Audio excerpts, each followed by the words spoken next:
topic on today's Fantasy Football Foreigners blog is Drake May and how his QB 16 ADP this summer uh, really missed the ball on what he could be. And I admit that I did not see this coming either, that he could be right now the QB5 with a clear shot of being the QB3 in the next week or two. I want to focus this podcast episode on the other quarterback from last night, Jaxson Dart, who also kind of came out of nowhere. I mean, replacing Russell Wilson, a lot of hype, obviously, but I don't think people expected him to be a weekly fantasy starter in year one, especially losing Malik Neighbors. And then, especially after that, losing his number one running back, or de facto number one, Cam Scatabo. Those are pretty big losses for a rookie quarterback. And then you add in the third issue, which is based on his concussion, the buzz entering last night's game was he was going to run less. And if you are not the dual threat quarterback that you used to be, you have to compensate from a fantasy perspective in some other ways. So, Lamar Jackson is exhibit A for that this year. If you're not running much, you got to be that much better as a passer, or that much more proficient, to be able to meet, expectations as a fantasy asset. Jaxson Dart has a lot of obstacles that he has confronted this year while still being a good fantasy quarterback. It's pretty incredible. I am excited by the prospect of Jaxson Dart being possibly next year's Drake May. That he's kind of, he'll enter this off season as someone who definitely has a bright future. But I don't think, if the season ended today, his ADP next summer would probably be somewhere around 11 or 12 at the best, in my opinion. And at the worst, maybe 15, 16, depending on kind of how bullish people feel about some other quarterbacks. That's exactly where I want him. Dak Prescott, as many of you know, or some of you, if you've been listening to this for a while, was my favorite non-top 10 fantasy quarterback this summer. I was convinced that he was going to be much better than expected.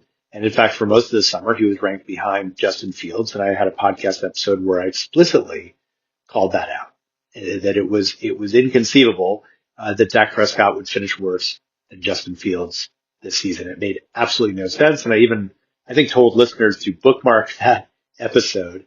And if I'm wrong, please call me out on it. Jaxson Dart, I think next year could be in a similar boat of a vastly undervalued quarterback because the market likes to look at statistics. I've talked about this before from the previous year. And if you're a young up and comer, the ADP might be one or two or three spots better than how you finished in that previous year. If you are post prime, your ADP is going to be a few spots often worse than how you finished. That's kind of how the market works. So Jaxson Dart is ascending, but if he kind of limps through the end of the season as less of a dual threat quarterback than he has been earlier in the season, and if he averages, 15, 17 points per game, let's say, and finishes as the QB 15, 16, 17, something like that, then I think next year, his ADP next summer will be somewhere around, at the best, QB 13. I think that would be kind of the highest point. If he finishes around QB 15, 16, 17 this year, his worst realistic ADP next summer would be, I would say, QB 16. So somewhere in QB 13 to QB 16.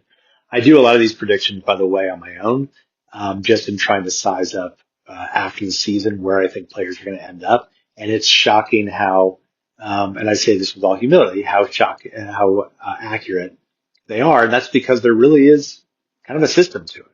And the system is understanding where the market views these players.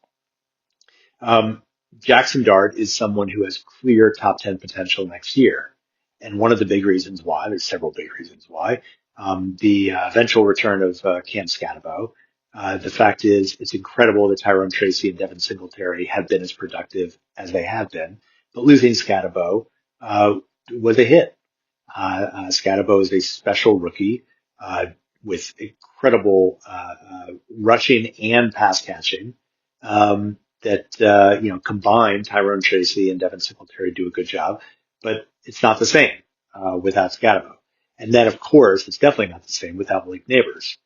If your top wideout is the great and underappreciated every year, Wan'Dale Robinson, but then after that, it's perennial journeyman, although he's not really a journeyman, he's been on the Giants the whole time, but a guy I've talked about before, Darius Slayton is the number 2, Isaiah Hodgins, is probably the number 3.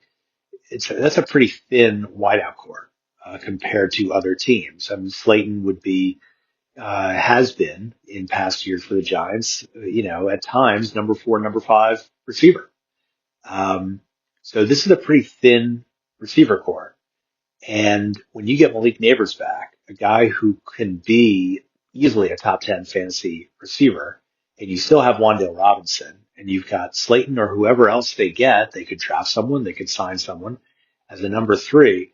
Suddenly you have Jaxson Dart with an array of talent surrounding him. And he no longer has to be the same kind of dual threat quarterback to be a top 10 fantasy QB. He can be a guy who throws for 250 and 2 scores a game on average and gets you a baseline of about 18 points, add in the interceptions, add in the rushing yards, and you're still looking at about 18 points.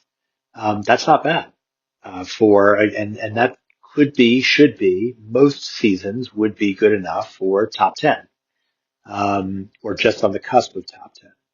So, keep an eye out. You can bookmark this podcast episode. And I'm predicting wherever Jaxson Dart finishes, his gap in terms of his ADP the next season is going to be around either 2 spots better to around 1 or 2 spots worse than how he finishes this year. And that is in points per game, not in overall, because he's already missed games. So we don't want to count that against him. It's points per game, and we'll see what happens. And it is a good thing to do. This is the last thing I'll say, to do this exercise with players if you have the time, or find an analyst or a self-described expert who does it themselves, because you want to be able to anticipate where the bargains are going to be, because then what happens is when you hit the summer, when you start getting into July, you start to see those movements of players. And I'll give you a quick example. It's Dak Prescott. That movement, he started the summer around QB 15 and worked his way up, I think, to QB 11 by the end of the summer. There was a movement upwards, and it reached a point where Dak Prescott was still a bargain, but wasn't the same bargain. And so finding those players who might be on an inexplicable downswing, not because of anything that happened in camp, but just because there's not a lot of buzz, not a lot of interest, that's where you can capitalize on guys who, let's say Jaxson Dart next summer has a quiet camp. He might start out the summer as a QB 14 ADP and slip to QB 16 by the end of the summer. You've already documented him as a bargain. Suddenly it becomes an uber bargain. And that's where you want to strike. So let's see how he does the rest of the season. It's pretty impressive what he's done so far. He does have obstacles facing him for the rest of the season. And I like that he does, because whatever happens this year, he will be that much better next season. I'm BJ Rudell, Fantasy Football for Winners. Follow me on the blog. Email me anytime. We'll see you tomorrow.